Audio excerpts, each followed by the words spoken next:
Nigerians who are victims of impunity in government by corrupt political class are fed up.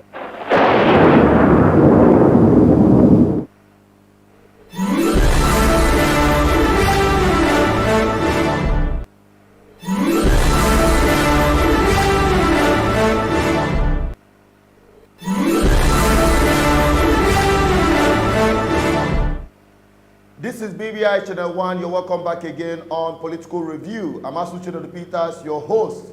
Tonight we're going to be reviewing the plot to disqualify Peter Obi. And let us quickly go and get a briefing on the intro with respect to our topic tonight as it is happening from the news desk of Arise Television. Back shortly after that.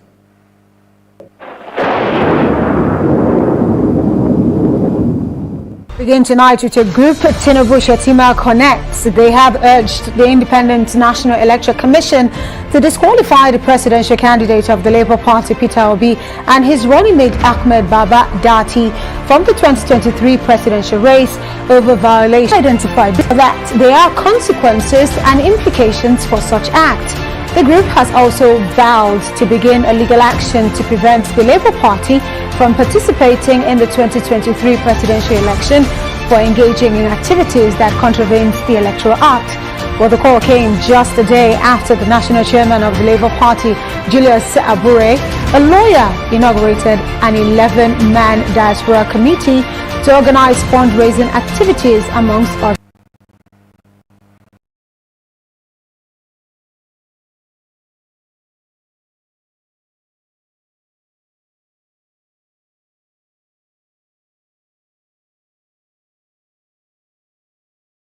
Events.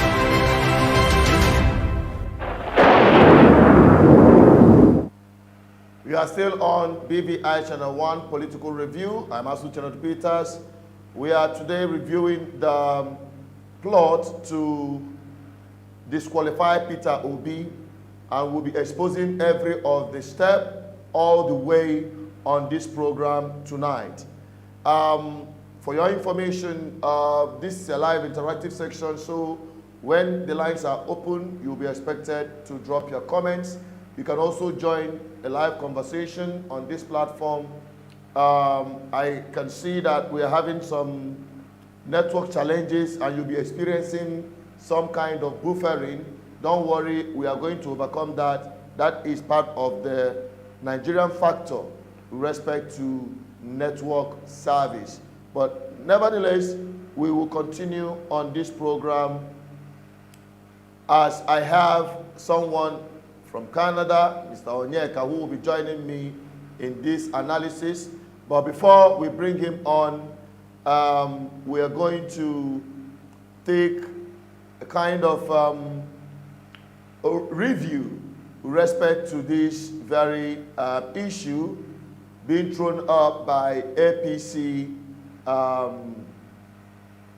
support group who are seeking legal action to disqualify Mr. Peter Obi based on the attempt to raise funds from the diaspora.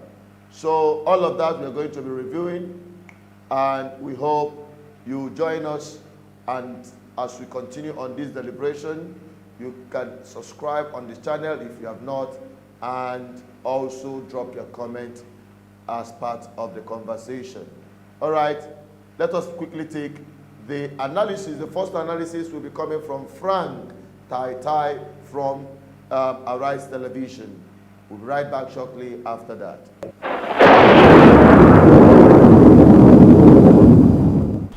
We're having the studio Rise News analyst Frank Tete to help us discuss this issue and really get a better perspective of what the Constitution says and who is right and who is wrong here. Frank Tete, thank you so much for being here. Let's take a look at the fact that, Section 85 of the Electoral Act is quite explicit. And even Section 222, subsection 2, 3, 4, and 5 of the Nigerian Constitution, they talk about campaign financing. For you, who is a professional on such matters, do you think the Obi campaign team, through the chairman of their party, erred in any type of way to actually get financing for their campaign from outside the shores of Nigeria. Do you think that any laws are broken here? Not yet. Not yet. Section 225 of the Constitution, which you refer to, actually talks about the possibility and express prohibition of receiving funds from abroad by a political party. And it is the Electoral Act in Section 85 that extends it to the candidate liable or culpable by the Constitution. But in the case of Labour Party, it has not yet committed any offense, because the provision of the Constitution is that such monies received by a political party from abroad should be remitted to the Independent National Electoral Commission within 21 days. So there is an expectation that money donations, contributions could actually come from abroad to any political party or any candidate. But what happens are no more fashionable. One major ways superpower countries engage in regime change is through, influencing, interfering in elections of other countries. In this case, a country like Nigeria without much, stable structures. So it's very clear that receiving funds from abroad is capable of destabilizing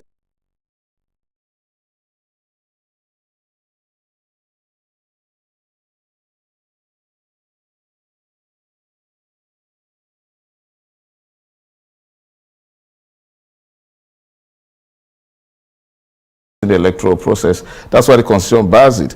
But the problem is, it only restricts the prohibition to just the political parties and the candidate. So what happens to campaign groups or individuals or political action committees who are able to raise funds actually and then send them in? After all, the campaign, the bar for financing a presidential election is 5 billion. So if which is quite a small amount for any political a presidential candidate to raise in Nigeria. Absolutely. And we do have the structures to raise such kind of money. Unfortunately, regulation is very poor. Right, but campaigns, we know, especially when it comes to the presidential, is quite expensive. And if you look at the fact that just last year alone, even though there was a pandemic, diaspora remittance into Nigeria stood at about $20 billion. That's a lot of money.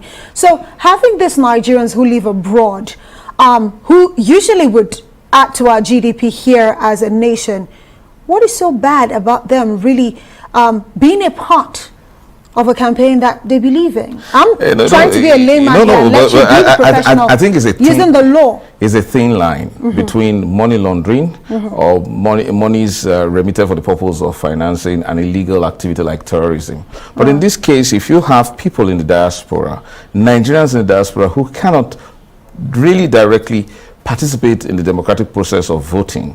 So the question is, can they then fund an election? So it leaves a lot of questions to be answered. But, a political party directly setting up a committee for the purpose of raising funds abroad may run foul of the provisions of the Constitution. Right. However, the processes by which there is nothing illegal about supporting elections in our country. So if these funds come into this country in such a manner that don't resemble money laundering, they can actually be redirected to funding this election. And this is as a result of a regulatory gap on the part of INEC. INEC should make regulations as touching issues like use of short codes to raise funds by candidates, because it happened in 2015 when the APC government, party at that time was having a problem with the government in trying to get short code to raise quick money, just the same way short codes have been used by Nigerian musicians to raise billions. So, but the government at that time stopped it, but APC got a judgment, a Federal High Court judgment. I remember. So if the Labour Party will be talking about raising and easily, successfully do so with the 10 naira for any download and all that. For Barrister Frank Tiete, let me understand you now. What you're saying is legal and illegal. What you're saying in essence is that the fact that there was a committee set up above the party against the law, especially looking at decisions of Section 85 of the Electoral Act, but financing an election through proxies, maybe like groups and the likes, might not necessarily be against the law. So let me get you correct. Yes, because so long as the political party and the candidate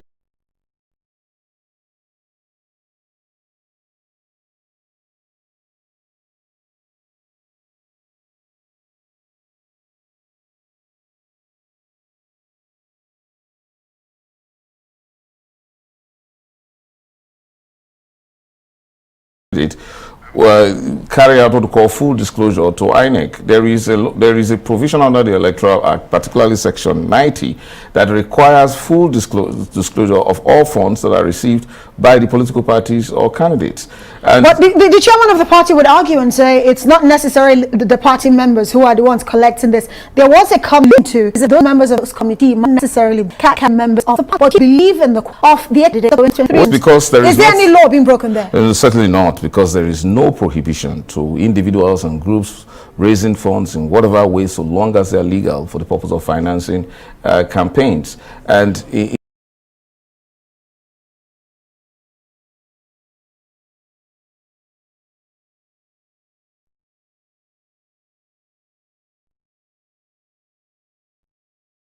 so long again that the monies that they raise and expend do not exceed the ceiling of 5 billion. So there appears to be a gap when it limits it to political parties and candidates. So expectedly, as we have in other clients where we borrow democracy from, there should be regulation as to the limits a political action committee can funds that it can raise. There's a limit to which an individual can contribute. But what we have in Section 90 of the Electoral Act is that an individual can actually make a donation of up to 50 million, so long as the party raises, satisfies itself of the source of that particular amount of money. So until we get to a stricter regulatory environment which can now dictate whether individuals or that can receive money from abroad and subsequently contribute then to political parties, that situation is prohibited, which is not the case here. There is nothing wrong. Again, it's not enough that the political parties set up, particularly in this case, Labour Party set up a committee for that purpose. It hasn't yet solicited funds. It perhaps could be for some other extraneous reasons why it set up that, probably set up that committee to raise the consciousness of Nigerians to bring money. But we have our regulatory environments right, and we have, rules as to crowdfunding within this country. A political party of the pedigree of Labour Party can easily raise 5 billion. The question is, it could even raise more than 5 billion, but we have a very poor monitoring environment, especially by INEC, as to how these funds are raised and how. But at the end of the day, the Labour Party really focusing on them per se, because this might be a precedent leading into other campaigns and the rest. The fact that we're even seeing some call for the disqualification of their candidate makes us actually say, okay, what exactly is the law saying? Let's not forget, at the end of the day, $150,000 is the target for 50 million. This group. 150 million is the target here. So if you put that side by side, if you multiply what the exchange, put that side by side, INEC's cap of 5 billion. So I ask you again, the same question I asked you earlier. Do you think any laws have been broken here? Not yet, I said. There's this very strong possibility that laws could be broken if action, yes, if the action, because of course you commit an offense not only with intention but with a direct action that coincides with the intention. That hasn't happened yet. And the consequences, and if eventually those laws are broken, disqualification of the candidate? No, the law is clear. It's not disqualification. Well, that's what some well, that could just be overly. It's not necessary. The laws are clear. Section 85 stipulates the punishment for it, which is 1 million and 500,000 and then we're possible jail term or both. Right.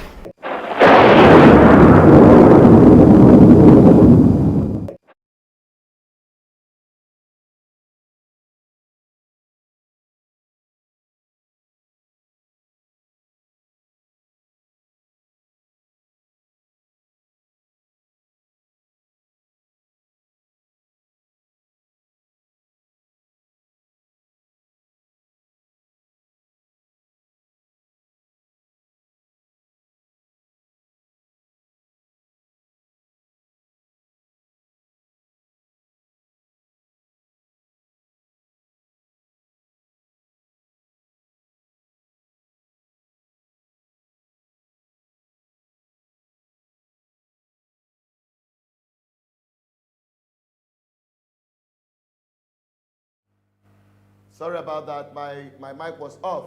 I'm talking about the disqualification plot, being put out by APC, support base, trying to disqualify Peter Obi for going abroad to, they say he's going abroad to raise fund, that it goes contrary to the electoral law, that funds must not be raised from abroad. Now, we are having a kind of overview of the whole thing to ascertain if actually Mr. Peter Obi flaunted any aspect of the electoral law as being pushed by some of the APC,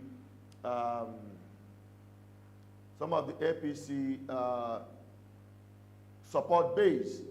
So that's what we are going to be talking about. And I have my brother who is already here in the studio. I'm about to bring him on. Hello, my brother. You're welcome to the show. Can you unmute yourself? Unmute yourself. Unmute yourself, please.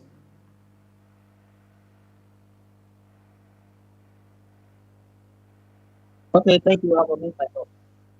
Good. Welcome to the show. Welcome on this program, Political Review.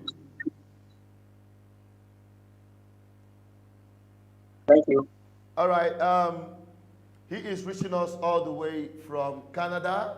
And before we go deep into the deliberation and get his own opinion, we're going to also further get the opinion of some of the legal luminaries who will explain further what aspect of the law the APC support base drawing their legal action from, saying that Mr. Peter Obi has flaunted the electoral law. So now let us quickly take that very point of view from Professor Abanana Paul. He was the former president of Nigerian Bar Association. So you listen to him as he put it out straight from the point of view of the Constitution. And Ruben Abati is the host from Arise Television. I'll be right back.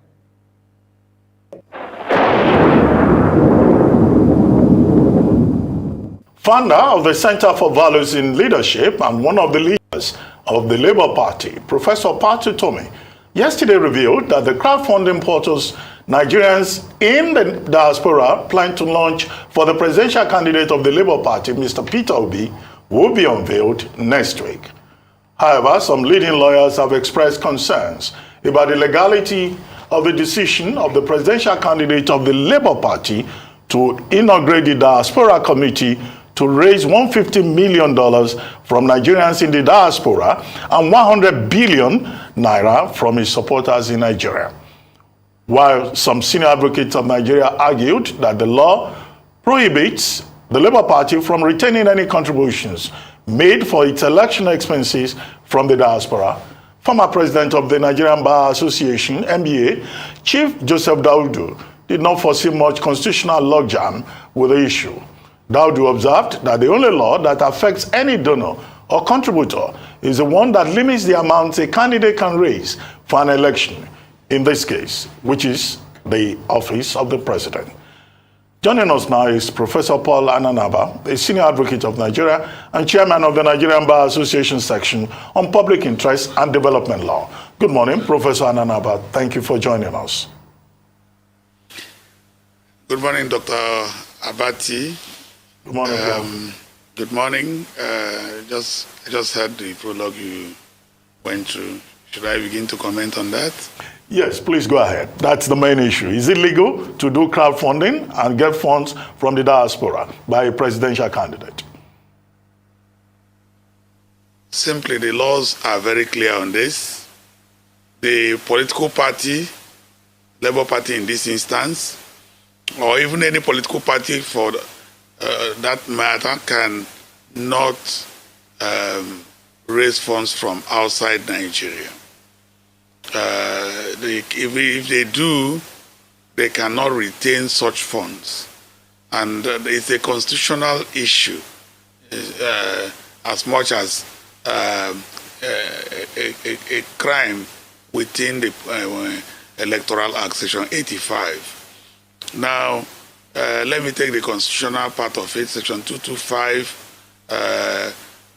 2, 3, A and B.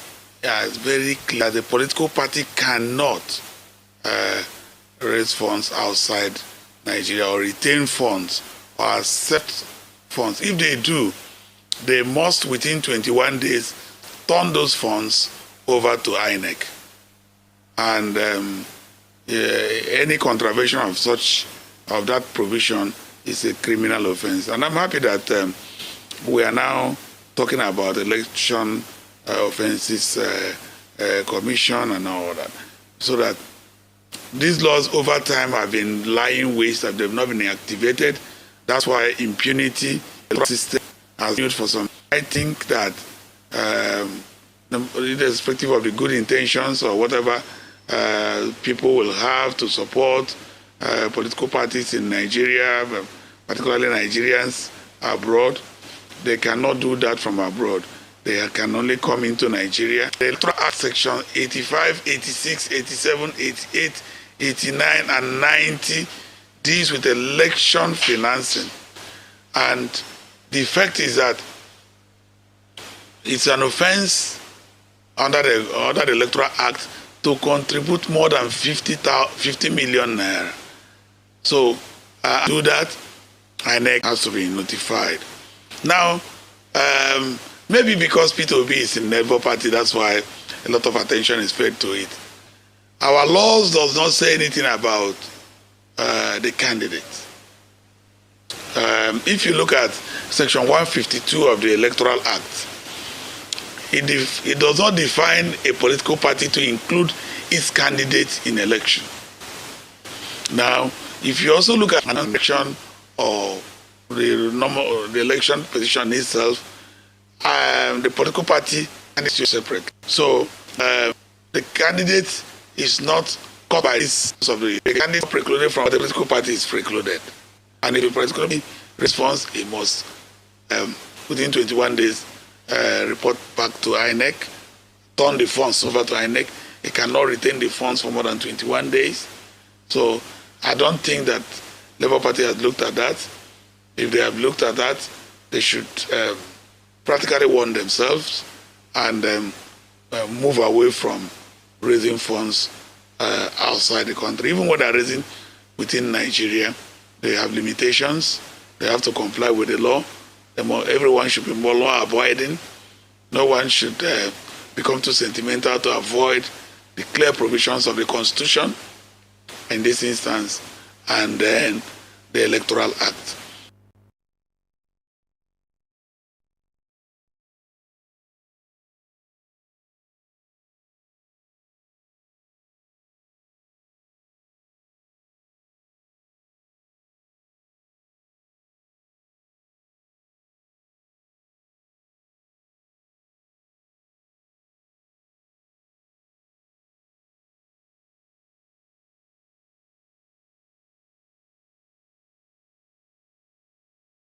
Now, INEC has a duty to also regulate election expenses, and the political parties have duties to make returns to INEC as to how funds they raise, the expenses they make, and the Electoral Act is so clear that those funds must be accounted for. But, you know, those are in our law books. In practice, I've not seen that happen. INEC also has a duty to make returns as to its inspection and regulation of monitoring of finances of political parties to the National Assembly. I'm not sure that has been done, but in 2023, I think Nigerians will look forward to all these provisions of the Constitution and the Electoral Act being complied with. It's a no-no for any political party to go to raise funds from outside the Federal Republic of Nigeria. Thank you, Prof. Which is, I imagine, why Section 86, which mandates political parties to submit annually their full statements of accounts to INEC, gives a provision for 6 months imprisonment for a political party official rather than individual candidates, just to buttress what you said. But I have two questions for you. I'll start off with Labour Party's position that this clamor arose from the diaspora, that there are individuals in the diaspora who want to support the candidature of their presidential candidate, Peter Obi. So is there any legal way that that can be done, bearing in mind what we've just discussed? That's my first question. My second question is that there have been calls for disqualification of Peter Obi from the presidential elections, from the Tinubu Shetima group, that support group has called for their disqualification. Are there grounds for disqualification at this time? Well, I don't speak for INEC or for the courts. I don't also speak for the political group that are calling for disqualification. We're in a democracy. The call is not a problem. They can make calls for disqualification of any candidate, but speaking clearly, and analysis, I have stated clearly that Section 225A that came in from the fourth alteration and 225 itself of the Constitution does not talk about the candidates, so there's no basis to disqualify any candidates. It talks about the political party raising funds from outside the country. Like I said, the candidate is not barred in any way from raising funds from outside Nigeria, but the political party is. Okay? That's what the Constitution says, and that's what the Electoral Act says. No mention is made of the candidate. You can read Section 85, 86, 87, 88, 89, and 90. Now, where the regulations that are seen in respect of the candidate comes into how much they can spend for elections, how much the president cannot spend more than 5 billion, and all that. The governor cannot spend, governorship candidate cannot spend more than 2 billion. That's what the law says. We shouldn't go beyond the law. And talking about bringing in a disqualification on that ground for a candidate when the law does not say so, I don't think it is correct. If we are not satisfied with the law, we should do what is needful, take steps to ensure that there's an amendment of the law. The Electoral Act is just fresh. Section 152, like I stated, does not define a candidate to include a political party. And it does not define a political party to include this candidate. So that is the position of the law as we speak. So if a call can be made, but it won't go beyond that call, because it is not backed up by law, in my opinion. The law is very clear. The party cannot, but the candidate is not precluded. Yeah, that is it. You're welcome back again. We are still on Political Review. What you just heard is the analysis coming from a legal luminary, Professor Paul Abanana, the former president of Nigerian Bar Association. Okay, I still have my brother there with me, who is joining me from Canada to analyze this very situation, because just recently, Mr. Peter Obi was on a tour around the world, you know, making speeches, meeting Nigerian people in diaspora, from UK to Italy, from Italy to Canada, from Canada to, I think, he went to Germany as well, and to US, where he is at the moment, and this dust is being raised. So I have a brother who is based in Canada, who is already here with me on this very discussion. Hello, our brother Onyeka. You can unmute yourself. I am here. I can hear you. Good. Yeah, Yeah, I can hear you. Good morning from here. Okay, now tell us your opinion with respect to our people in diaspora, specifically in Canada where you reside. How did they receive Mr. Peter Obi when he came to Canada? And what is it like within the Nigerian community about his candidacy? Well, here in Canada, I think they see Mr. Peter Obi as the man of the moment.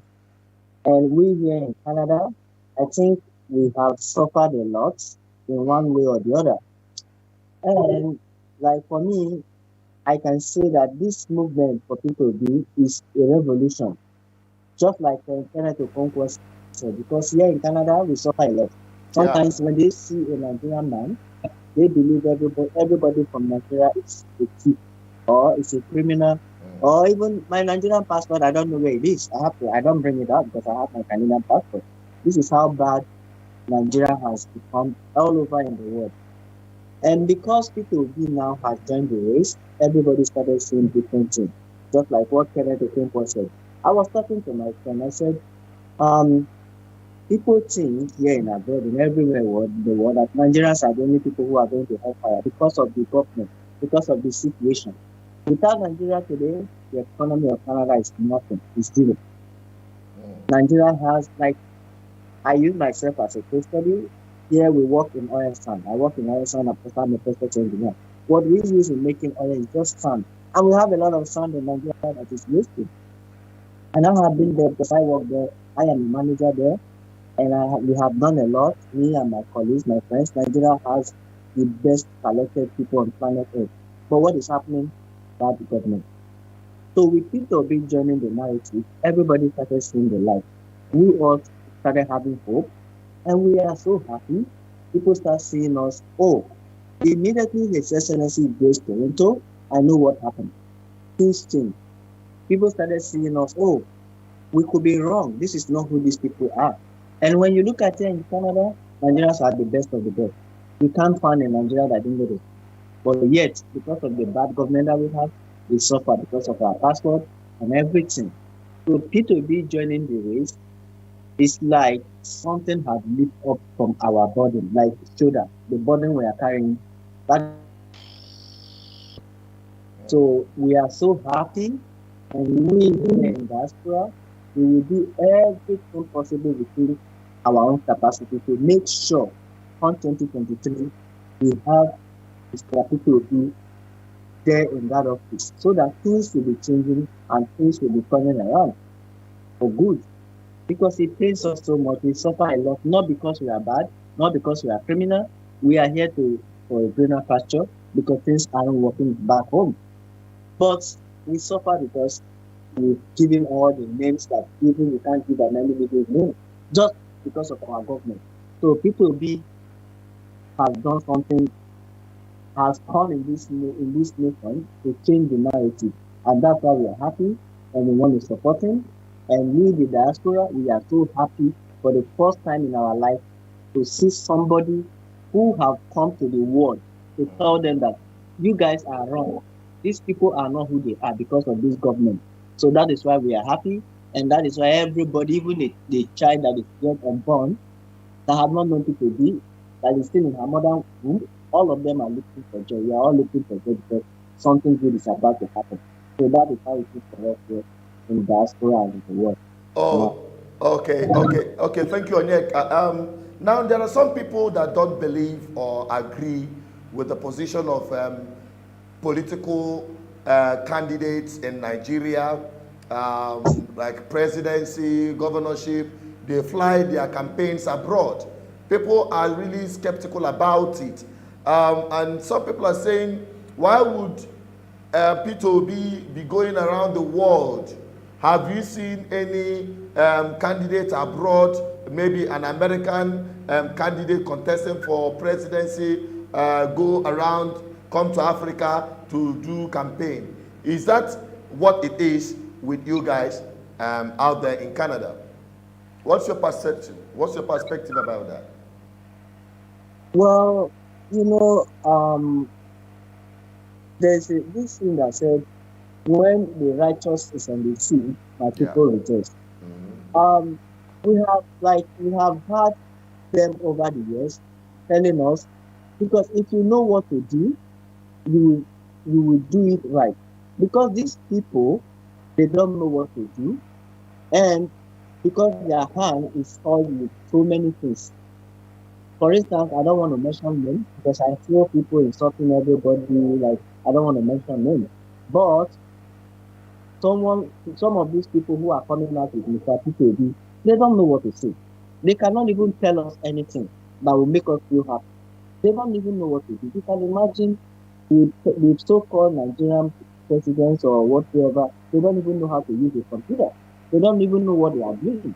So how can people who don't know what they are doing come into the forward where everything is working to tell us something we know and they know?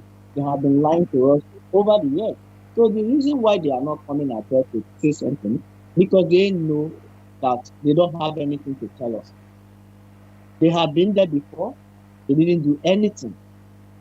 It's only in Nigeria that you woke up and hear that termites swallow money. It can't be done anywhere in the world.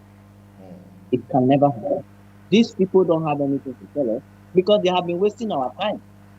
Over the years, there was a time people in diaspora, they got angry that any politician that comes to abroad, that they're going to deal with him. I said, listen, my friends, it has not gotten to that way. But Peter Obi, because he has a vision, he is for the people. He doesn't have any agenda for anybody that is evil. He has an open mind for every one of us. He has already told us he's not campaigning for Hausa, he's not campaigning for Igbo, he's not campaigning for Yoruba. He's for everybody. So these people, it's either they are tribal or they are sentimental, or they are taking money that doesn't belong to them. If your hands are clean and you are talking to people, they will listen to you. But whereby your hands are not clean, you know the route where you got your money is not genuine, then how can you stand in the public to say, Peter Obi has been talking, he doesn't know what is moving him. I think he himself, Peter Obi, does not know what is moving him, because the love people have for him is making them drowsy here. People are crazy here, in Canada, in US, everywhere in the world, because a new thing is about to happen. And believe me, nobody can stop it. No man born of the earth.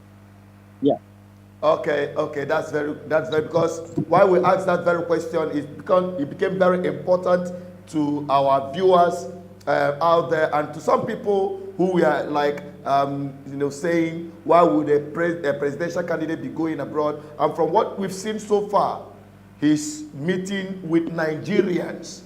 He's not meeting with Americans or Europeans or the government of other countries soliciting their support in this election, but rather he is meeting with Nigerians in diaspora, and I believe it is acceptable as far as I'm concerned. I don't know what you think about it, but to our viewers out there, you can join in the conversation by dropping your comment on the comment section, and we can read them out. Only the relevant comments will be taken, and we also acknowledge some of you who have been joining us on this live interactive section.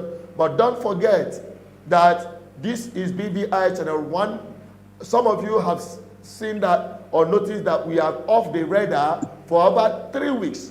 Our channel was shut down by those who don't want you to hear the truth, because this platform stands on the truth, and we expose every bit of the attempt of corrupt politicians to take over power.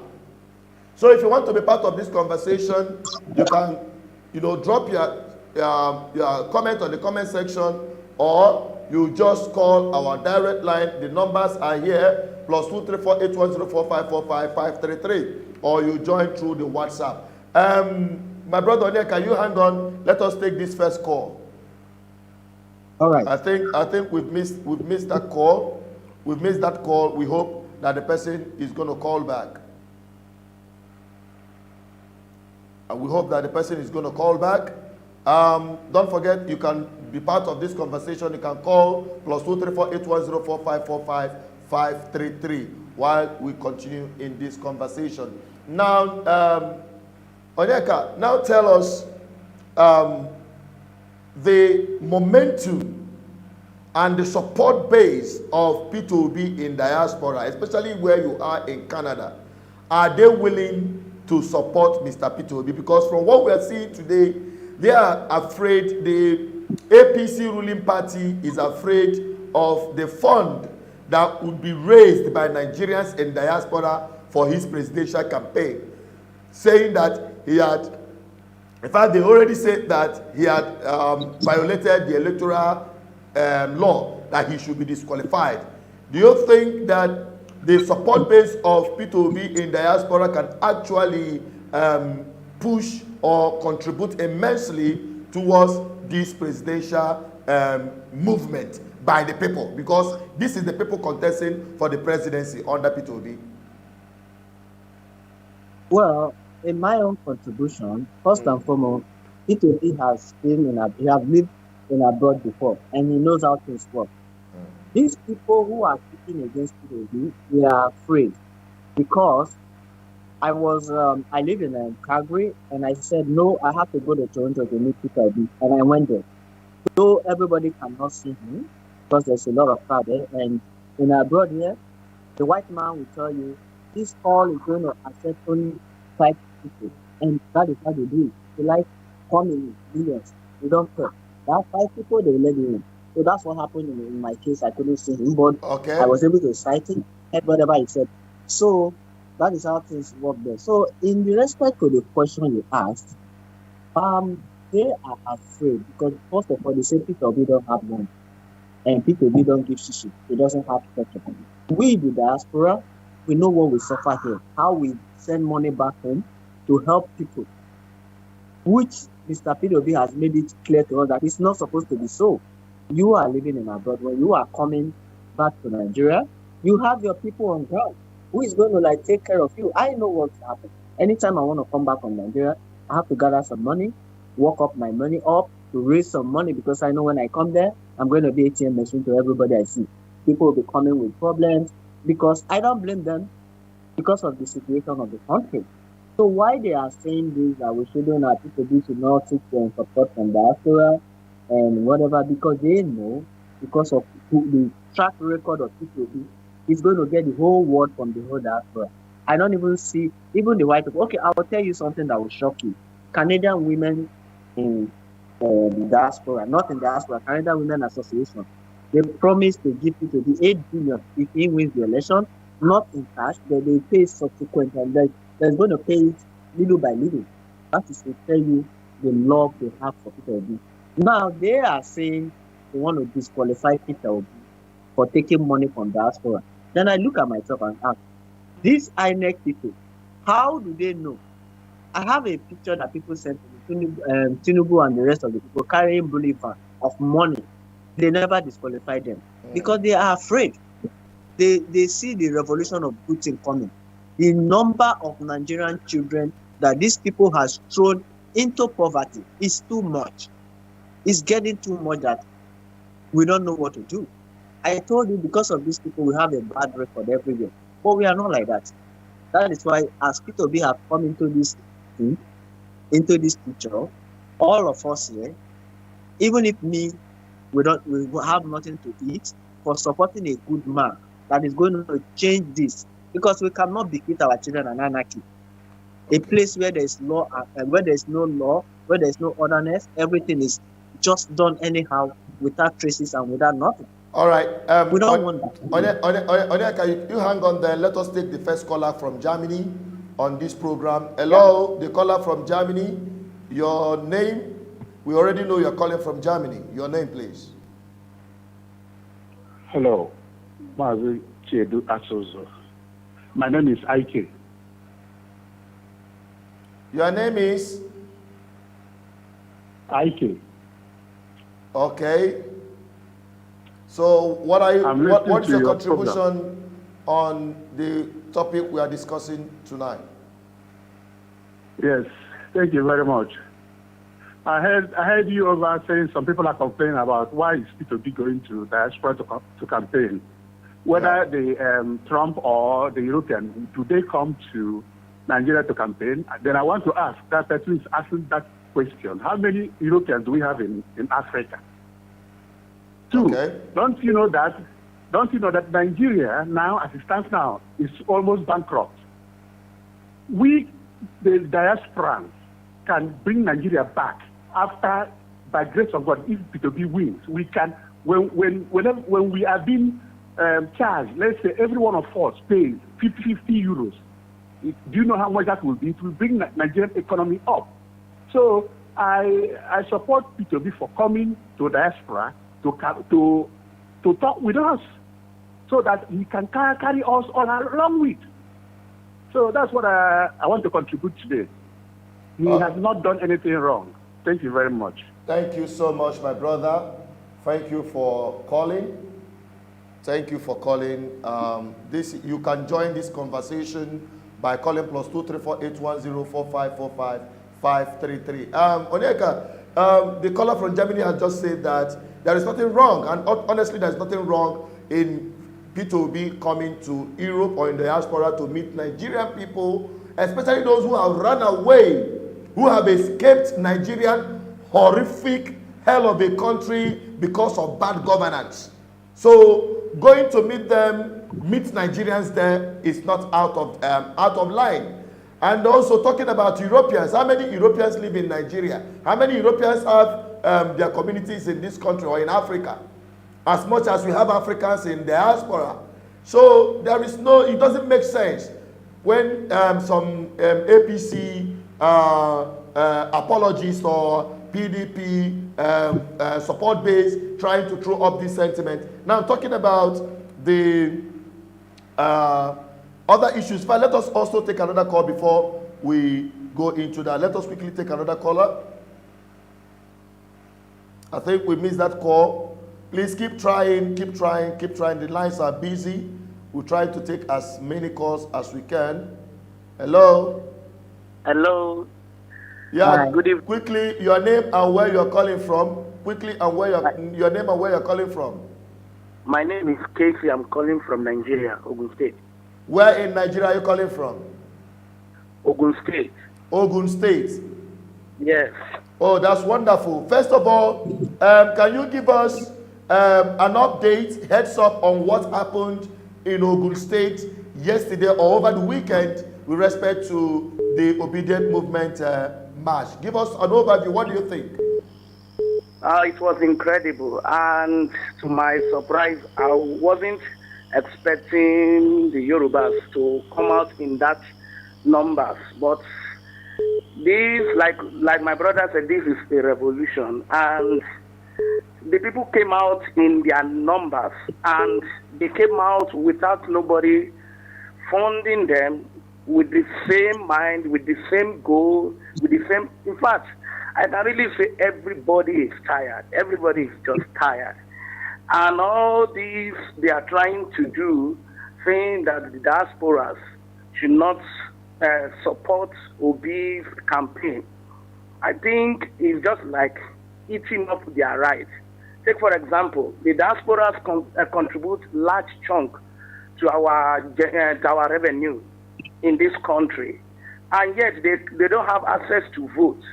And you're not telling them that they don't have right to also support who they feel that should come and change things in Nigeria. It's just like beating them and asking them not to cry.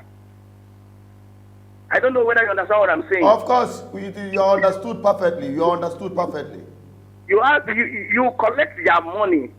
You did not place an embargo when you generate revenue from them. And now you are saying that they should not even partake in the politics of who determines the money they send to the country on how it should be spent. And actually, we want to also use this opportunity to inform you that whatever law that prohibits political parties from raising funds from abroad do not affect the candidate himself. The candidate can get unlimited support from anywhere, support base abroad or whatever. But what the law is saying is that the political party cannot source for fund outside Nigeria. And they cannot spend, I think, about 5 billion naira from their campaign budget. They cannot spend above 5 billion naira when it comes to presidential election. Okay, so that is the point of the law. So those APC support base who are making all this noise are just afraid of what the tsunami, the political tsunami that is gathering momentum backing Peter Obi presidential candidacy. I think that is the true picture there. What I just want to say is that it's high time those people knows that our mumu don't do in this country. I like that. Our mumu don't do. This is the time we are going to vote. We will stand by our vote, and we will be there till our results are uploaded. And this is what I tell everybody around my environment.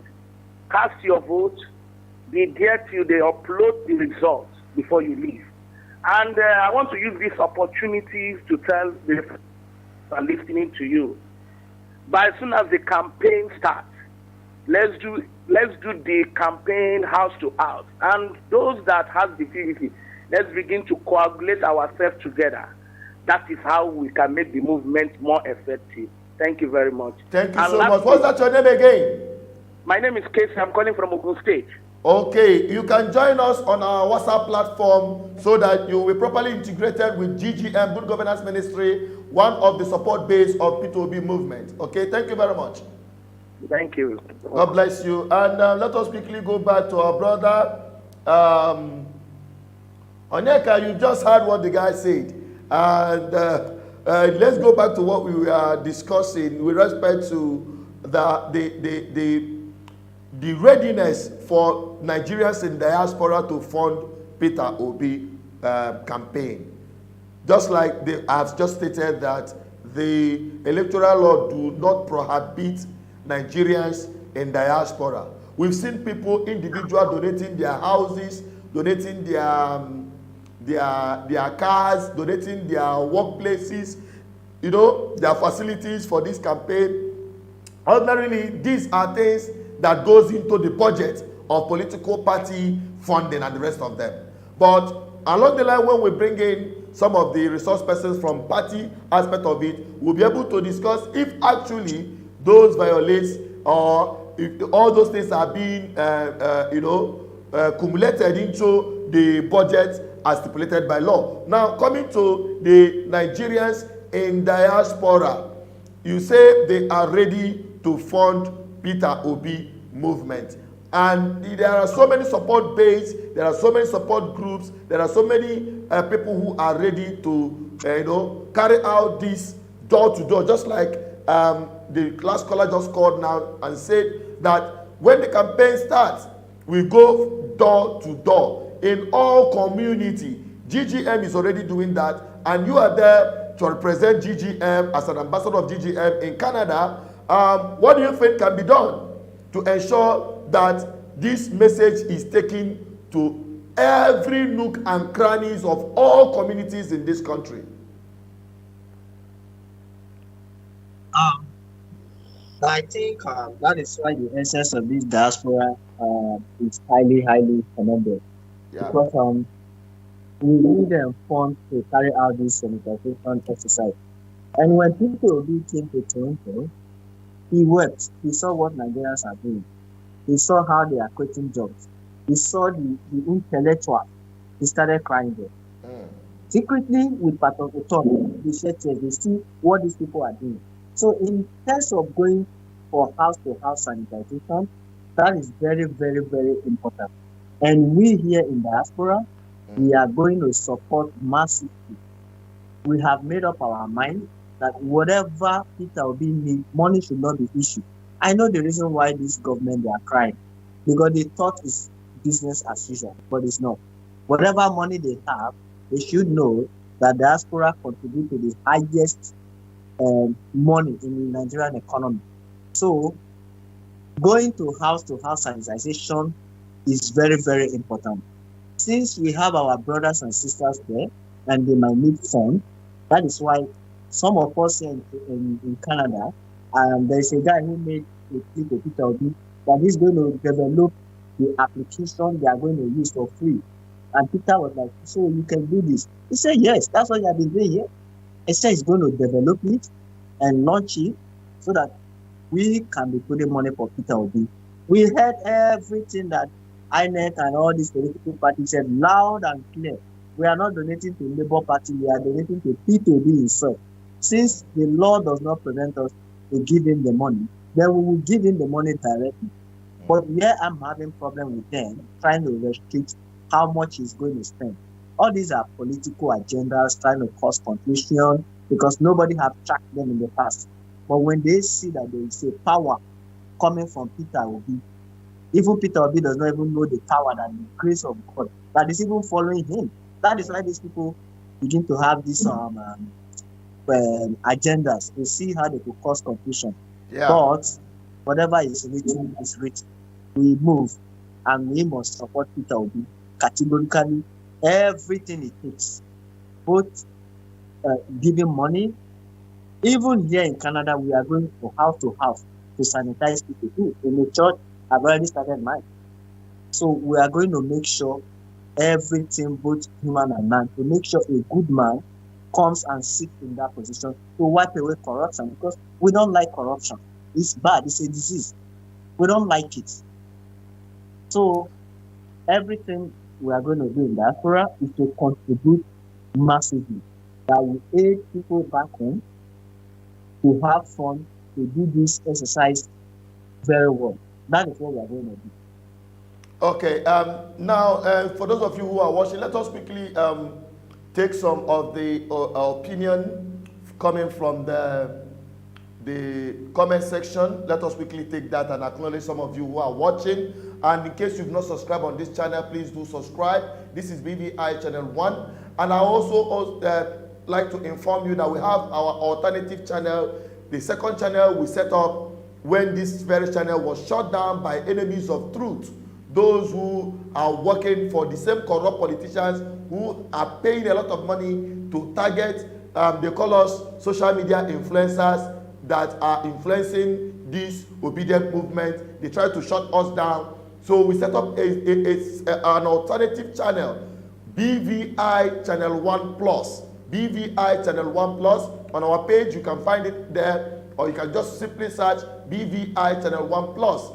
Please subscribe on that platform so that you don't miss a thing, because we are continuing waging that war. They are still sending us different kind of attack to shut us down, but we don't want anyone to be missing out. So that's why it is important, while you are here, you subscribe on that channel, BVI Channel 1 Plus. It is extremely very important. What they did the last 3 weeks that we are shut down completely taught us a great lesson. It was a miracle that we came back. I am not surprised, because no one can shut down the voice of the people. Because the voice of the people is the voice of God. And the truth can never be buried. It must always find its way up. Okay, let us quickly acknowledge some of you who are making your contribution or your submission. Oh, Hillary, thank you for coming in. We acknowledge your comment. Your Queen Mola, thank you for listening. And Neka Akweze, we appreciate you for coming in on board. Chris Ose, let's see if you have a question. Okay, he said, how can they disqualify the most qualified? They just realize it's not business as usual. I agree with you, Chris. That's a very wonderful comment you have there. We have Jacqueline Mbala Fidel. We appreciate you. And also, he's appreciating you, Onyeka from Canada. He's appreciating you coming on the live program with us tonight. Also, we have Grace Chika Ogudo. She said, or the person said, please, they can't do nothing. They are just joking. They are not joking, though, to be honest with you. They are very serious. This is an act of desperation. And you know, when you are desperate, or when someone is desperate, they commit blunders. So that's part of it. It sounds like a joke, but trust me, they are serious. What happened to us personally on BVI Channel 1 is a big lesson. They even had the guts to reach out to me and tell me that, yes, we've gotten your channel down. They reported several videos thinking that that is the end. But surprisingly, we came right back again. Let us quickly take this call while we continue on this very discussion. Hello, hang on. Let's bring you on, the caller on the call line. Your name and where you're calling from, please. I'm calling from Lagos. The caller on phone, your name and where you're calling from, please. My name is Francis. I'm calling from Lagos. Okay, Francis, you're calling from Lagos. Give us an update with respect to your opinion or view regarding P2B candidacy and what we're discussing tonight. Hello? We can hear you. Lagos State is doing great concerning P2B. Even the church itself, the police are radically advised people to be very obedient in whatever they are doing. So, from what I've seen so far, even from Yorubas, they are willing to vote for P2B based on very competent, and because he's very competent, and because he's an honest man and a man that has integrity. These are factors they consider. Some of them who are learned and they have conscience. So thank you. I also want to appreciate the young man from Canada for his great work. Onyeka, he's greeting you. I hope you can hear him. Thank you so much. I appreciate. All right. That is the caller from Lagos. Onyeka, they appreciate you for joining us tonight. We really appreciate you too. Those who are still out there, you can be part of this conversation by calling +2348104545533. Keep calling, keep trying. We have lots of missed calls here because the lines are jam-packed. You can reach us and we will take your own opinion. That is the essence of this program, to give the people a voice. This is our responsibility and our commitment. Okay? Let us go back again quickly to take some of the other commentaries from the chat box. Then we'll come back to you, Onyeka, as we continue in this deliberation. All right, we have so many other people coming in, but let's quickly take them one after the other. We have Fortune Ezugu. She said, to answer or contribute to this, why do presidents go out to treatment in abroad? That is one thing that we are going to deliberate upon. Onyeka, that's part of the comments coming in from the chat boss. They are asking if the president, the politicians can access medical treatment abroad. Then why can't a presidential candidate seek support from Nigerians living abroad? That is what someone just made a comment right here. We're going to get back to it while we continue. That is from Fortune Ezugo. All right. We have Ziazang. I can't pronounce that name. God is about to fix Nigeria with Obi. Thank you very much for your comment. Austin Cheesy said they are really joking. Of course, they are joking in their own mindset, but they are really serious with what they are doing. All right, greetings from Obedient, Texas. All right, I believe that is coming from Samuel Ohang. Thank you very much. He said, what are the INEC laws towards collecting money from diaspora? Okay, we have already talked about it, but in case you missed that, let me quickly remind our viewers in respect to the question Samuel Ohang asked. The laws, the electoral laws stated that political parties as an institution cannot source for fund for the electoral process in Nigeria. They cannot source for fund abroad to support their elections in Nigeria. That is for the political parties. But when it comes to the candidate itself, the law excluded the candidate from having individual support coming from his support base in diaspora.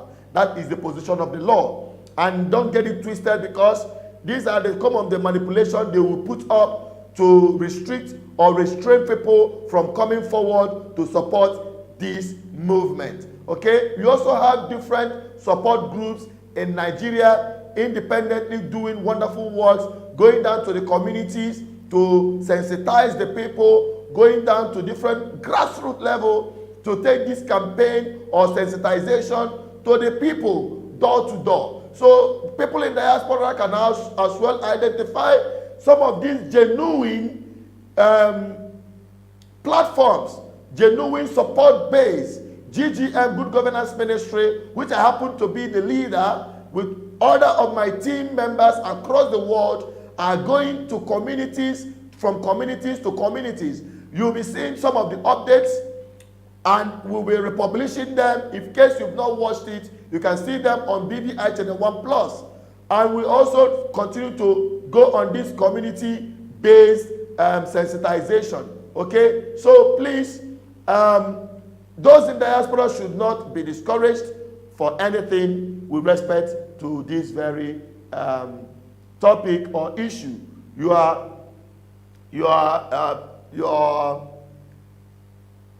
fund is highly needed. Okay, so let me quickly round off with some of the commentaries coming in. We have I can't, in fact I can't. English. All right. Johnny Wise, as Emma said, we are not ready to listen to Shay. They are saying we are not begging them. We will do all it takes to take Nigeria back from this never do well politician. That is coming from Johnny Wise, as Emma. All right, we have Owe English said, we don't do any election. I don't understand English. He said, we don't any election. People are dying every day, and you are talking about election. Okay, this one doesn't even believe in election. Okay, don't worry. As time goes on, you will understand that it is important you go out there and be part of the electoral process. The biggest protest against corrupt, wicked politicians that have made the lives of Nigerian people miserable is to vote them out. That is the biggest protest against corrupt politicians. So for you to sit back idly and say you're not going to vote, and you keep back, and this same politician go back to power, you will continue in your misery. So, Owen, I believe you will get some kind of information that will properly reset your thinking faculty or your perspective with respect to election and protest. Okay, I know you are protesting against bad government, against corrupt politicians, but the best way to do that is to vote them out. Now, we have Samson Imohei. He said, as we are plenty, okay, we acknowledge you, we acknowledge Rosemary Wanna. You say, who can fight God? Nobody can actually fight God, because this movement is a spiritual thing already. And we're going back again to Polosi Pato. He's saying, asking me, Nigeria happened to you. Yes, Nigeria have happened to everybody. Everybody, every Nigerian, Nigeria has happened to them. And when somebody makes that kind of statement, you will understand. Like my brother in Canada, Oneka, you understand what he's saying. It is Nigeria that happened to every one of us that ran away. I can give you an example what happened to me in October, right? I came from Nigeria, and when I was leaving from Canada, so I came into Nigeria the 4 months. I said, that was 8 years ago. I haven't been to Nigeria, so I said, okay, let me go to Nigeria and see what's going on. When I landed in Nigeria, when I was living in Canada, they said, okay, where is your passport? I gave them my Canadian passport, and nobody was harassing me. It was only the air hostess that was looking at my passport, and I left. When I came to Nigeria, it was horrible. There is police, there is road safety, there is army, there is NDDC, there is PDP, there is everybody. They were harassing me. The last woman I met, I didn't know she's from my state. And she said, where did you get all this phone for? Because I bought phone for my uncles and I don't have any Naira with me. So they were asking me for money. And I said, why would you be asking me? I was scared. I became afraid because he was having gun in the airport. Nobody carries gun. And I was like, what are you doing? What is going on? She said, you have to open your bag. And I opened it. And she was searching my bag. I'm like, Jesus, I didn't commit anything. She opened the bag and she saw some phone, laptop, I bought things for my sisters and my siblings. And he was asking that as an question. It was about 15 pieces. He said, what do you work? I said, I work as a processor. I showed him, say, where's ID? I said, I give him ID. Can you read it? I say, maybe he say Yahoo. I said, okay, whatever. I don't know what they call Yahoo. So that is how bad Nigeria can be. If you say Nigeria, he has me, and they kept me there. And I said, I'm not going to do this to anyone because I didn't come to send money. They don't know me. I don't know them. How they think they want to catch me? That is Nigeria happening to you. To me. Where has it happened to in this world? This happened to where there is me. I said, I work for the it's not an easy job. If you doesn't know, if you are watching the other, there is processing right? And he was with me, and he said, wait a minute, I said, I gave him, oh, you are from Australia, I don't know the place you are from, I don't know you, you don't know me, even if you are from the state, I don't care. And but you go to you are from dollar in the back, it's not your money. That's not I work for the money and I'm being paid and I'm coming home to see my people. So why are you harassing me? They put all my bags all my luggages, all the clothes I bought, new clothes, they put it on the floor. And there was a guy, the guy is from Ebonyi State, I don't know him. He was like, oh, this is my, why are you guys doing this? I said, I don't know. I said, look at all these clothes I bought. It's labeled, it's dollar. Then how does it, like, I was so confused, like, what is wrong here? They kept me there, and I was tired. After flying for like how many hours, I stood there for, this is 3 hours. They were negotiating what to do. I told the guy, when you take me to anywhere, you're going to be in trouble, right? Because you don't know who I am. So luckily for me, my siblings came, and that was how they started. I don't know what they did. I don't know if they end up giving them money, but I said, I am not going to release the dollar I have here for you people. It's not done anyway. I'm not going to do that. So Nigeria has happened to me. No, Nigeria has happened to everyone. Although we just lost you, we just lost your visual. We just lost your visual. We hope that we are going to reconnect your visual again. You can check your video and check whatever had happened. While we continue on this conversation, don't forget we are still. Yeah. Yeah, I'm here. Okay. All right. Okay. Yeah. I think we've got you back again. Yeah. Well, okay, it's a sorry state. Let us quickly take this call as we proceed on this program. Hello. Hello. Come. Hello. You are live and direct on BVI Channel 1 Political Review. We are talking about the plot to disqualify Peter Obi. What is your take on that? Your name and where you're calling from, please. Hello? Your name and where you are calling from. Wait, I'll call you back later. Sorry.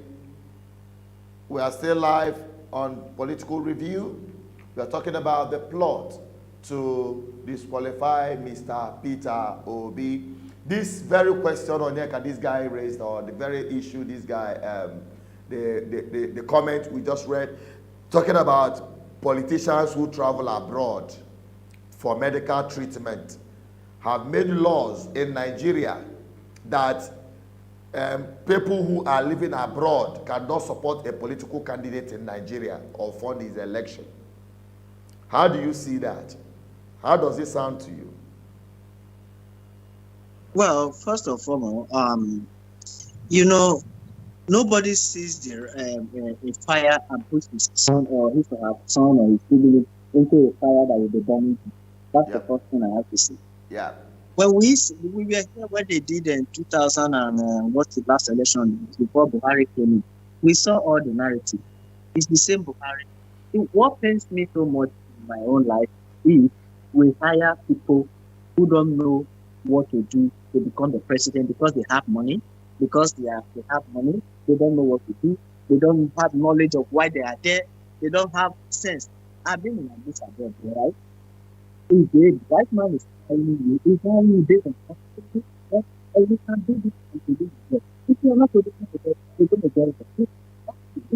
So, unfortunately, Nigerians are people, they produce people that they don't know what to do. They don't even know. If you ask for this, you can't economy. What is economic? They don't know. So, talking about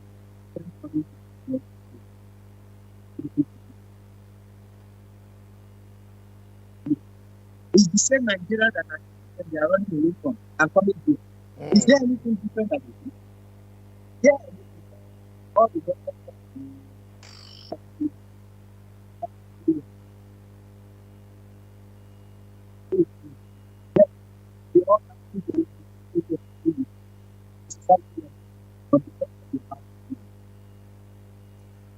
We are sorry, we are losing your voice a little bit. They are running away from the people in Nigeria not to treat them. I don't know the same Nigerians that are here, that are still the doctors that are going to treat them. Yeah. So, if they have done things right here in Nigeria, would they be coming abroad to take a treatment? No, it's not possible. You cannot see Justin Trudeau going to the United States to take a treatment. It is not possible. Because you have to have faith in your country. They know that they have been putting the country in a mess. So that is why they don't trust anything that they are doing there. Even they sitting there, they don't trust themselves. So they don't trust anything. I have a problem with Nigerian government. Me and my friend, we are talking. Buhari will come with Nigerian flight and park it there and be taking treatment and not realizing he's paying for parking spots. And this is costing him money. No president in the world can do that. But Nigerian president, nobody cares. Because they are the same set of people. Yeah. That is why we thank the Almighty God for bringing somebody at this time to come and rescue Nigeria, because Nigeria is in oxygen. Nigeria is sick.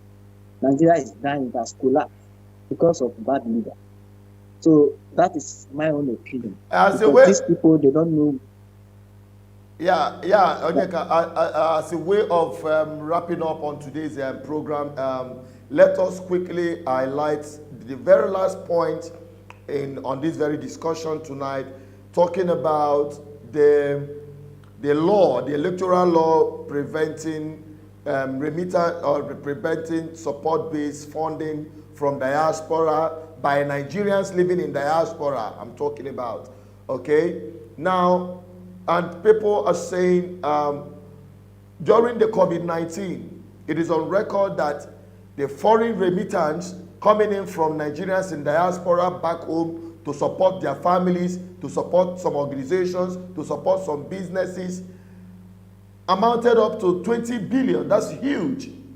Now, why are they now restricting the same Nigerians who are one of the lifelines of Nigerian economy through their remittance in Nigeria?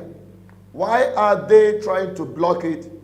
Because they believe that something bigger than them, something they have never witnessed before, is happening already. So what is your perception about that, so that we can conclude our conversation tonight?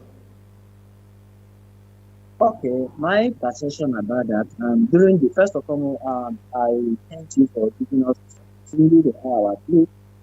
And I thank everyone who have listened and those who have made their immense contribution to this. And my own contribution to us is during the pandemic, we were able to receive money from Diaspora. You know, I cry every day for Nigeria. When good thing is coming to Nigeria, they don't want the good thing. They always want us to remain where we are. And the day we be going, everybody will be coming out. Because if the diaspora want to bring money to support good governance, and they don't want it, they only want the diaspora to bring money so that they will use in feeding people. It's not done anywhere. It's the same money. So in my own opinion, what I'm trying to say is, All these are political agenda. They want to use it against P2P. But here is what I said. There is no way darkness can cover light. It is not done anywhere in the world. The light must surely subdue darkness. So, in as much as whatever they do, they are just trying to look for fault. And Mr. P2P himself, before of course, he's intelligent. Before they set a trap, he has already diffused the trap already. He has already seen ahead. That is to tell you the level and the spirit whose God have been carrying him along.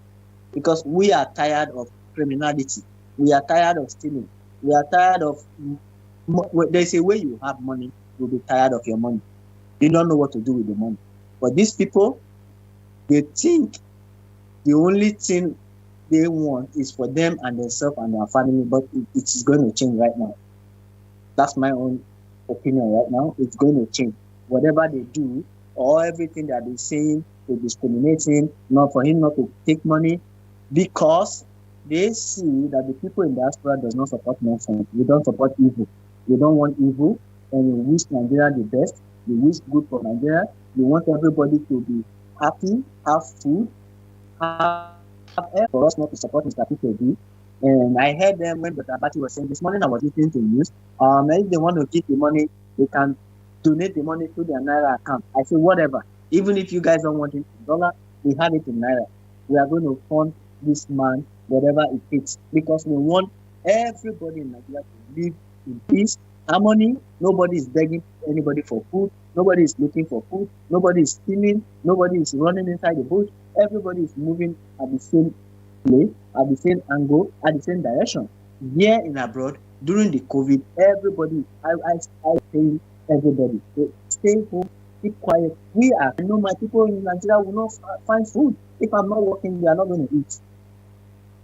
It becomes a problem. So those are the narratives that we want to stop by using our money to support good governance.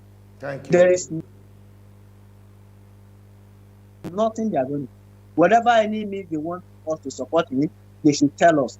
In as much it's not going to jeopardize their law, we are going to do that. Thank you so much. Thank you so much, Onyeka, for joining us. Onyeka, it's a pleasure to have you join us on our program, Political Review. And I want to our viewers out there, and as the Archbishop Good Governance Ministry, the voice that has been speaking from the wilderness about this day had come. Onyeka is moving forward, ambassador in Canada, Good Governance Ministry, GGM. So, Onyeka, it's a pleasure to have you on board as part of our team, because we only want people who are of like mind, people who are driven by passion for good governance, people who understand what it takes to transform our society for good. And they are doing it without having any personal interest. And they are pushing for it for the public interest. You are welcome. Congratulations for being part of the movement, the obedient movement, through Good Governance Ministry. Good Governance Ministry is a political movement I and my team set up a couple of years back to sensitize, to mobilize, to educate Nigerians on the importance of them getting involved in political process to retire corrupt political class. It seems it's not going to see the light of the day, but thank God today many Nigerians are embracing this revolution, the ballot revolution we've been preaching, and we are raising men and women from across board, home and abroad, as ambassadors for good governance, ambassadors of GGM. So if you want to be part of what we are doing, if you want to take part in this process, if you want to be part of history to transform and to free Nigerians from the impunity and corrupt institutions you have as government in this country, then you identify with GGM. You can reach me directly even after this program through this line on the screen, +234-810-4545-533. Okay, to be part of what we are doing. And I can tell you, we will ultimately, together as a family, liberate the Nigerian people from the hands of corrupt politicians. And Like I said, Onyeka, you're welcome on board as our ambassador for good governance in Canada. Thank you so much. We are looking forward for you to bring it together other obedient Nigerians who are scattered in Canada to support and to push for this ballot revolution through what GGM is doing. Thank you, Onyeka. We will continue from here, and we appreciate your time. Thank you so much, and my pleasure. I'm going to do all my best, everything possible, man, to make sure we are being liberated from this disease and this corrupt politician. Because I pray most of our brothers and sisters that God will give them the grace to move around the world and see how and where and what and how this our politician has destroyed our talent, have destroyed our youth. No Nigeria, no Canada. Everything you are seeing here is created by Nigeria. No Nigeria. As I was telling you, I said, here we have sand in Nigeria. My job is to use sand to make oil. Canada have never drilled. All I do is use sand here to make oil. For the past 15 years I've been here, that's what we do. Sand on the floor. What is wrong with Nigeria? They have so many sand everywhere. These politicians, they come here, they do nonsense. That's what we do. We gather the sand and we pour it out. We coagulate the sand back again, because I do coagulation. Coagulate the same sand, continuous process. Make kerosene, bitumen, all kind of oil and everything. We don't drink here. The oil is not here. We have never. So this technology, we are the one of it. I am part of the technology. Nigerians are one of the best people there in this technology. We have many engineers there doing this. Then we have more than 50,000 people working in those refineries. Why can't they do this in Nigeria? What is wrong? Who are the people operating it? Are this not in Nigeria that the government said they are lazy? They can't do anything. What is wrong? What is happening? These are the people who are doing work on themselves. But they are scared. If you tell any Nigerian, are you coming to Canada? Nigeria say no. Even the government here says, Nigeria, don't go. Stay here. We still value you guys. Don't go because of what is happening. So this is how the level of insecurity and life have been. So we are continuing to pray for Peter while we are supporting him with our money to bring this good governance back home, so that everybody can be happy, it can be peaceful, life can change, things can change. We are not animals. We are not animals. The government has turned everybody into animals. See them, people running after them, worshiping them because they have motive. When everybody has motive, everybody has cars. So these are the things. The technology moving in Canada and United States, this Nigeria, they can't say no to that. The white man sitting in the south not doing anything, but Nigerians 5 o'clock, they've gone to work. They do what they want to do.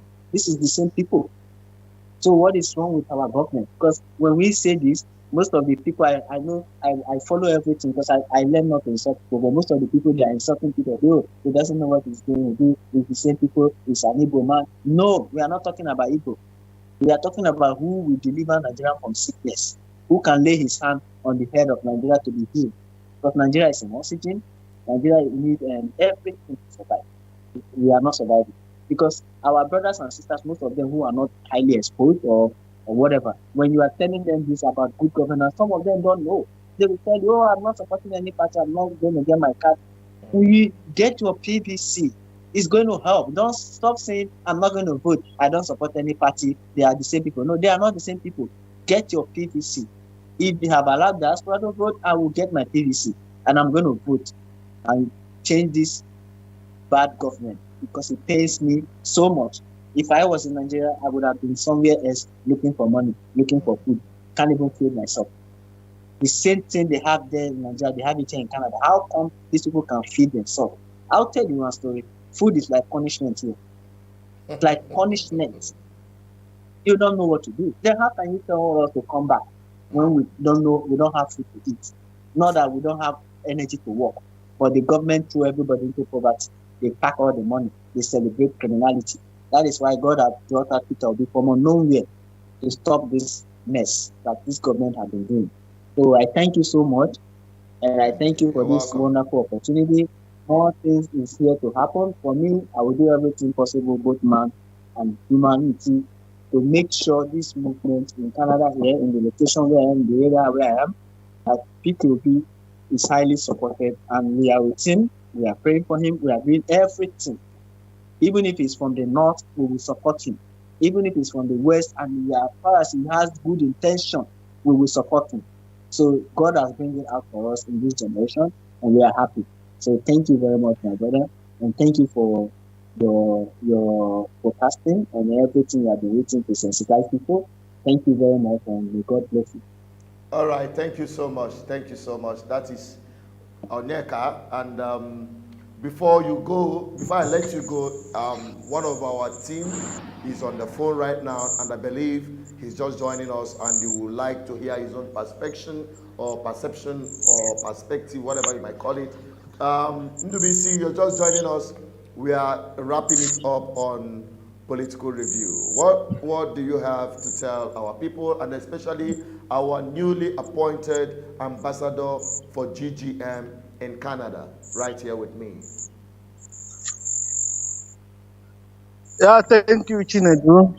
Thank you for the wonderful job you are doing for our people. Seriously, you ought to be decorated for what you've been doing and what you have done so far. You remain the Archbishop of GGM, Good Governance Ministry. And it's our dear brother from Canada, the GGM ambassador. You know, I've been listening. You've just said it all. You've said it all. You've said it all. Everything you said is in order. What do I need to add more? The only thing I would say is that Nigerians are quite talented. Nigerians are hard workers, hard-working people. Nigerians can turn stone into bread. In any economy, in any system where you have Nigerians working, both here in Nigeria, you know, we have a wonderful set of people.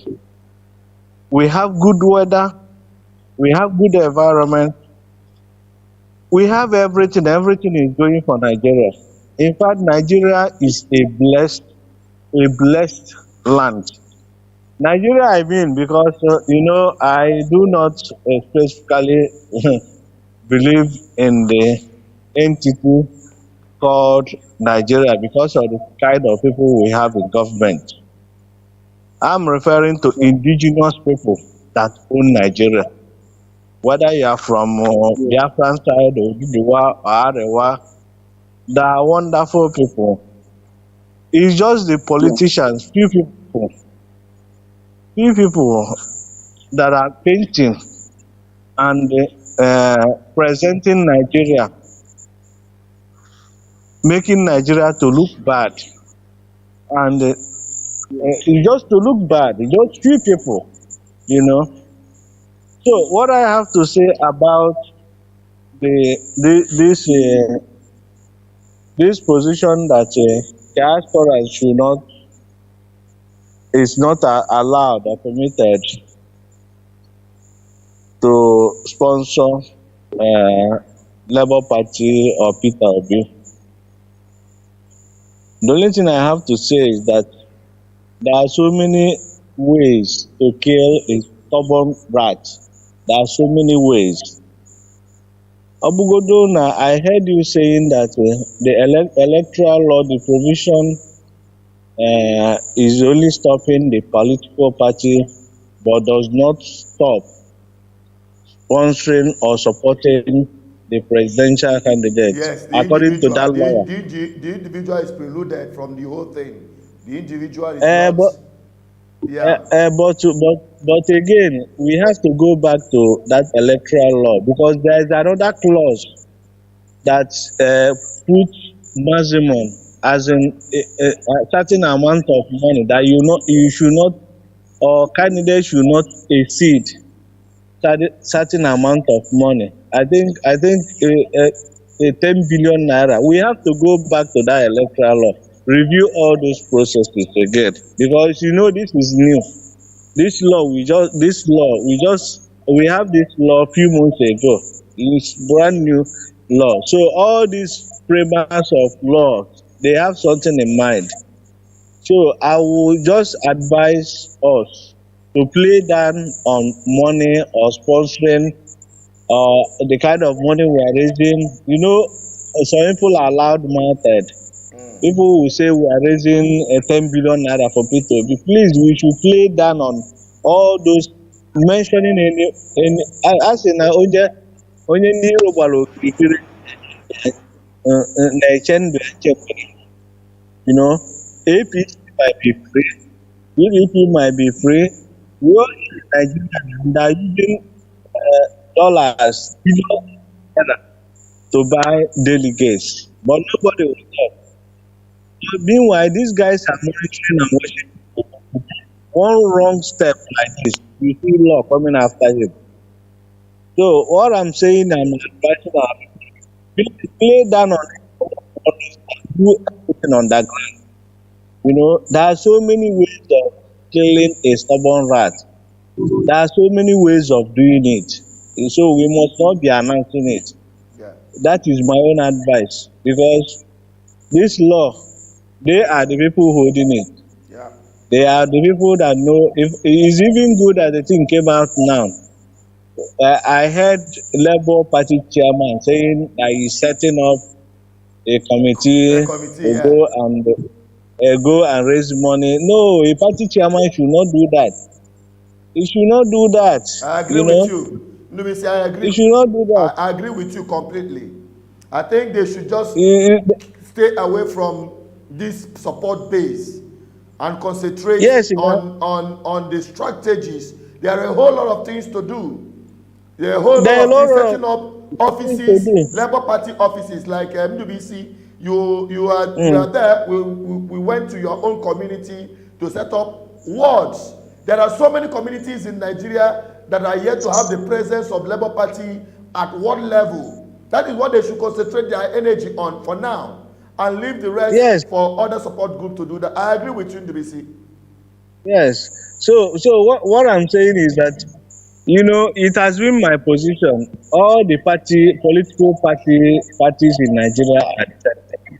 Labour Party inclusive, APGA inclusive, all of them are dissenting. Most of those guys are not fighting for anybody's interest. I'm telling you, those guys are after their pockets. That they see this like people being and coming into the scene. They are seeing him as a cash cow, as an opportunity to make money, to feed their pockets. When you see certain characters there, it will amaze you. It will amaze you. You knew we had that experience when we played the politics of Biafra UPP. Of course. You knew what happened there now. The people I nominated, even among us, the Biafran agitators that I nominated to go into UPP, the people I nominated went in there and started making money, started extorting money from people. When we were ready to move out, we said we will not continue to play the we are bowing. We issued press release. We invited those guys to go out to the party politics stuff. But they say no. Besides, they started making 1 million naira, 5 million naira. One of them I nominated Friday. Asked to ensure that I have an opportunity to look his own house. Politics, very few people goes with principle. Very few people have principle. Very few people can see money like this and still stick to and still maintain their sanity. Yes. It's only me and you, Chinedu. But when you have a movement like this, a movement like this, millions of Nigerians are not benefiting from corruption. They are not benefiting directly from public government patronage, from government contracts, from all sorts of things going on in government. these guys are the people supporting P2B, and there's no way you bribe all of them. It's not possible. Time is too short to bribe all of them. But for this party chairman and party ward, the state chairman, oh God, that is why people have to encourage a support group like GGM, because a support group like GGM is building their structures to stay in parallel with the political parties, Yeah, to watch and checkmate what they are doing. exactly. Because if you don't have that checkmate factor there, they will mess up. I'm telling you, no human No, of being. course, we had that experience. You said that already. We've had that Mm, experience. So we know the character of some people who are positioned or career politicians. They go into political parties to take positions during election. They cash out. That has been the mindset of. But we are going to change that narrative, and that is part of the efforts GGM is also putting on ground. that is it. And I want to say and conclude by saying that we still have, but good people, most time they are not in the political space. The outsiders. And those core politicians will never give the good people opportunity to come close. Once the Occupy youth leader, women leader, chairman of a ward, they will sit tight. If you are coming around like this, they will see you as a threat, you know. So that is why this Peter Obi movement cannot be truncated, because so many support groups are everywhere, scattered all over Nigeria supporting him. As at the time GGM registered as a support group with Labour Party, I think our registration number is 287. 287, meaning that so many other support groups have already registered. So with this support group factor there, it will not be easy for Labour Party to play any foul game. That is the point I'm making. So I'm encouraging our brothers in Diaspora to look into, because it's not about P2B. Like my brother there from Canada, I want to tell him, this movement is not all about P2B. If we cannot look in West and identify certain characters, somebody like Chinedu Asozo, that has been consistent over the years, even without money, making all sacrifice, putting down his life on the line to serve the interests of his people. People should be able to identify him. People should be able to say, Chinedu, you ought to go to Senate and speak for us the next 4 years. Let's start preparing you. Even as we are putting our eye on P2B, we should be able to identify certain characters, ambassadors of good governance ministries. We should start preparing them to take over the political space.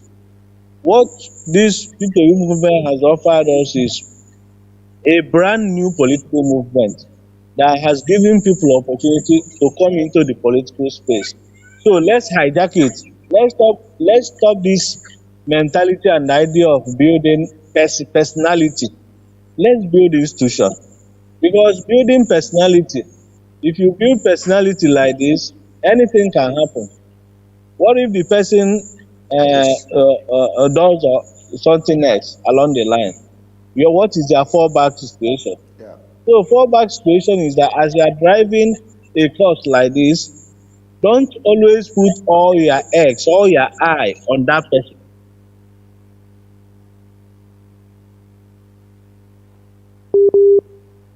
I think we've just lost in the BC.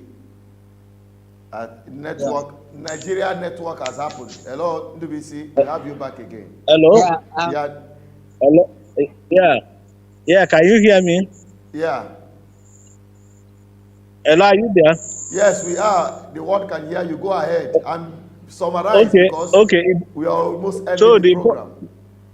So the important point I'm making is that we should see this as an opportunity to develop a system so that at the right time, that system will enter autopilot and start driving itself. One person cannot do it. Even if P2B goes in the government, he cannot do it alone. Time will come when he will start looking for people here and there. Thank God my brother in Canada has started marketing himself of what he's doing, how he has been assisting the Canadian system to develop, and how many Nigerians there are helping Canadian economy to develop. Without Nigerians being there, the economy of Canada will be in a mess. This is a way of marketing himself, and so many other people will come to this platform to market themselves. Or AIT or China cannot give him opportunity to sell himself that way. AIT cannot invite all these average Nigerians. But a media platform like YouTube we are using, BBI, can give you opportunity to speak. And millions of people all over the world will hear you out. So Chinedu, I want to conclude by saying that we must continue. There is no going back. This is what we have to do for our children, and this is historical.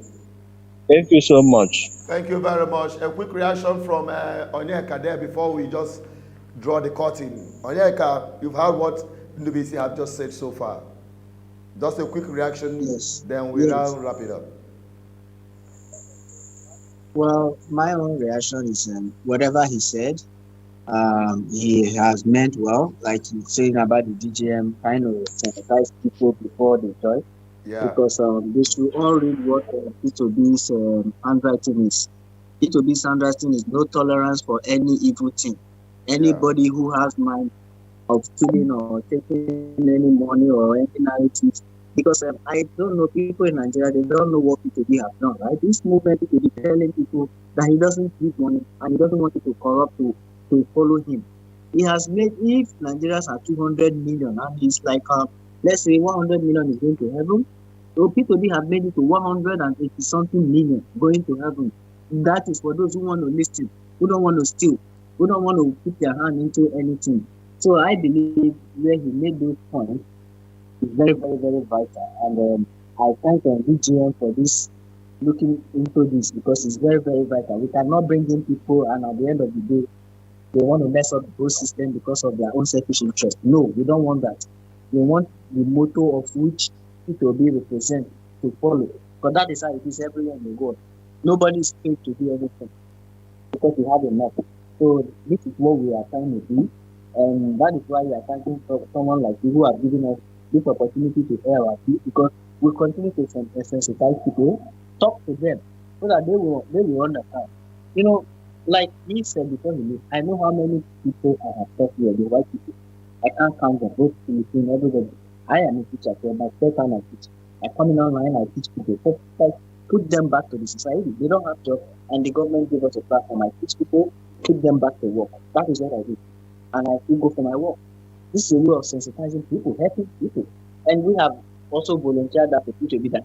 If you become the president of Nigeria, we are going to do that. I'm going to have my platform, teaching people, putting them back to the refinery.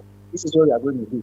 Those people who can't go to school, everybody must not go to school. If you don't have the knowledge, but you can practically teach you, and you know what you are going to do, so that you can pay cover up money for yourself. So these are the things we are saying. And I'm thanking you for this privilege given to me. And as I told you, I'm not going to relent for this movement. I'm going to shout everything it takes for us to do. I know the Canadians, they are not thinking. People in Nigeria might be thinking, but the way people in abroad is not thinking is giving them joy and everything. And the great thing I have to point out is for this one that you are doing this and looking into people, because you don't know everybody. As our faces are different, so also our heart and our mind our desires are different. What we are going to do are different. Okay, Onyeka, hold on a little bit there, just a second. Let us take the last caller, then we just close it. Hello. Hello, Okay. Good evening. Good evening. Your name and where you're calling from. Please speak louder a little bit so we can hear you. Okay, my name is Chinelo. I'm calling from Lagos. Precisely. You are who? You're calling from Lagos? Yes, I'm Chinelo by name, calling from Lagos. All right, go ahead. What's your submission? Okay, what I want to say about everything that has happened, I just want to encourage our brothers, those ones that stay in Canada, especially the one that was talking to because I was actually watching it on tele. So what I want to say is just that we Igbos, we're supposed to be united. Let everybody buy this idea of Peter Obi. Because if you check what is going on, it's like other tribes are coming together to fight our fight. The fight that we have been hoping to fight alone, people are coming from every part of Nigeria to fight our fight. So I'm just trying, not only in Canada, even in Nigeria, let our word be one. Let's speak one. Speak Peter Obi, and that's final. That's what we want to do, so that our voice will be heard. So I encourage everybody to be obedient. Let's just be obedient so that we can get it right. So that Igbos will even have a voice. Here in Lagos, you listen to news, you go to places, markets, and everywhere, you find out that we are being intimidated in everywhere. You go to the market, you cannot talk. You go to the working place. I work in MTN. I know what I suffered, even when I came out on top.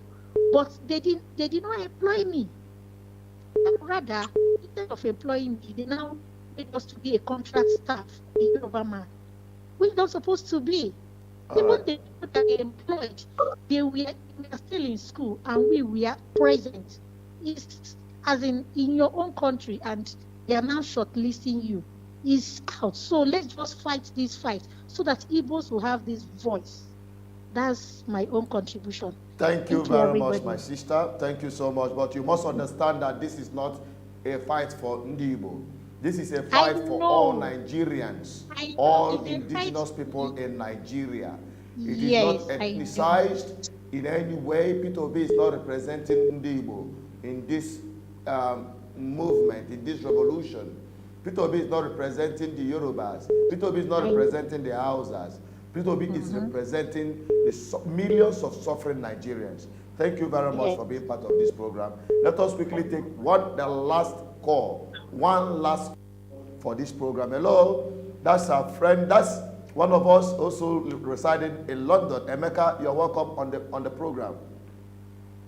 Yes, Senator, I really admire over the years. Emeka, please increase your volume so that we can hear you properly. He's reaching us from London. Go ahead. Can you hear me? Can you speak up a little bit? I'm trying to speak up. Yeah, I said, hear me now. Is it better? Is it better? I told you. Emeka, we can barely hear you. We can barely hear you. Can you hear me now? Is that better? Sorry about that, but you have to check your audio, your mic. We can barely hear you. Can you hear me now? Is it better?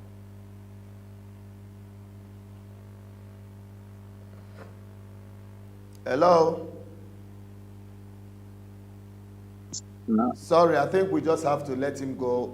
He's trying to reach us, but his voice is very, very low. We can barely hear him. All right. On that, Onyeka, we've kept you. It's almost 2 hours now we are on this program. You can conclude with what you were saying before the calls came in so that we can call it. Yeah. So in conclusion, I will draw the conclusion using what the other lady was saying. It is not a political for Ndigo. It is not for Hausa. It is not Yoruba. It is for a good Nigerians. Wherever any Nigerians are, this is not tribal. It's not a tribal sentiment. It is not, it is my turn. It is not, I have so much money. It is who is going to do the right thing. Who is going to do the right thing? Because it's only in Nigeria that you see a president or a governor coming, people will start running. They will be using stick to break people's head. They don't do that here. So that's what we are saying. We need a man who can do the right thing. So that is the summary of everything that I need to say for today. Right. All right. Okay. I think Emeka has come back with a better audio. Emeka, hello. Yeah, is that better? Can you hear me now? Okay, go on. Yes, Chinedu, to be quite honest with you, I'm really pleased on what is happening in Nigeria at the minute. And I truly admire what you have been doing over the years. And to be quite honest with you, Peter Obi is, the momentum is there. As I heard one of the speakers earlier, I think individual was talking about, making sure that we have an institution rather than an individual. This is time we should start bringing out honorable Nigerians like yourself and many more who are honorable to join the bandwagon. Because as you said, there are so many other things to be done. There's a lot of wards to be set up. Local government areas, there's how many in Nigeria? There's quite a lot. So it needs real people who are not money-minded. Just come out voluntarily and just volunteer and do it. There's no, we're not giving shishi as the mantra goes. I think that is a very good mantra. No shishi. Let's see the real people who want to do the work now come out. Like yourself, you've been doing it for years. So I think it's quite, I think it's very good that this has come at this time. And I believe BVI Channel 1 over the years have given us news from the East. To me, I think I see you as the mouthpiece of the East.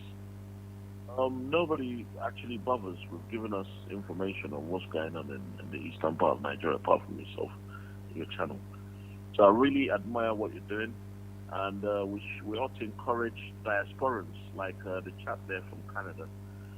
If we can have more diasporans and start lobbying for this diasporan vote, one of the new things that needs to happen. Okay, Emeka, I think we've gotten what you said so far. Yep. So quite a lot of Nigerians outside need to start being part of this search, this thing that's going on. So as I said, diaspora voting is something we need to look into. Because a lot of us outside want to see that place work. Who wants to be in another man's country all their life? Every one of us out here always thinks back home. We want to see it work. Emeka, speaking to your phone so that we can hear you. All right, I'm trying. Sorry, I think it's probably the mouthpiece I'm using. To be quite honest with you, a lot of diasporans are the people that change the country. Look at India; it's the diasporans that changed it. People outside are the ones who come back and make a change. At the moment, Peter Obi has got that mantra going, and we need to build an institution, as the other chap said. So what that means is it needs people from outside. People from Canada, US, UK, all around the world, wherever they're Nigerians. All these Nigerians run away because they want a better life. So why can't we see that better life continues in our own country? I think we are getting to that point now where enough is enough, and people are standing up. As I said, there's a lot of work to be done. Okay. So it needs. Okay, Emeka, I think we have exhausted our time. It's already 2 hours in the program, almost. Please, thank you. Sorry about cutting you short in there because we just have to wrap it up. We have exhausted our time beyond our stress limit. Thank you. We hope to have you back again on this program. Thank you very much. And to Emeka, please, thank you very much for joining us. Thank you. We'll get back to you later. Thank you. Dan Right, thank you so much. Onyeka, thank you so much. I want to sincerely appreciate you for joining us today. We hope to have you back again sometime again this week. Thank you so much. I'm always available, and I'm there. Like I said, I will follow this movement till we get into power. Because I know him, I've worked with him before, and so I must follow him. Okay, thank you so much. Thank you so much. God bless you. Bye. Bye-bye. Thank you for your help. All right, thank you too for giving us your time. All right, thanks. Okay, that is here we are drawing the curtain on today's political review. And it's quite a wonderful time we've spent with you all. those who have joined and those who have watched all this while. Don't forget to subscribe on our YouTube channel, BVI Channel 1, and also subscribe on our alternative channel, BVI Channel 1 Plus. All right? Don't forget, we'll be back again on political review and matters arising on as we go on this week. So stay connected always, stay safe, and share our videos. Let the discussion continue as we continue to give the people a voice. May God bless you all as I'm signing out from this program tonight. Stay safe, my people, as we meet back again on Political Review. Nigerians who are victims of impunity in government by corrupt political class are fed up.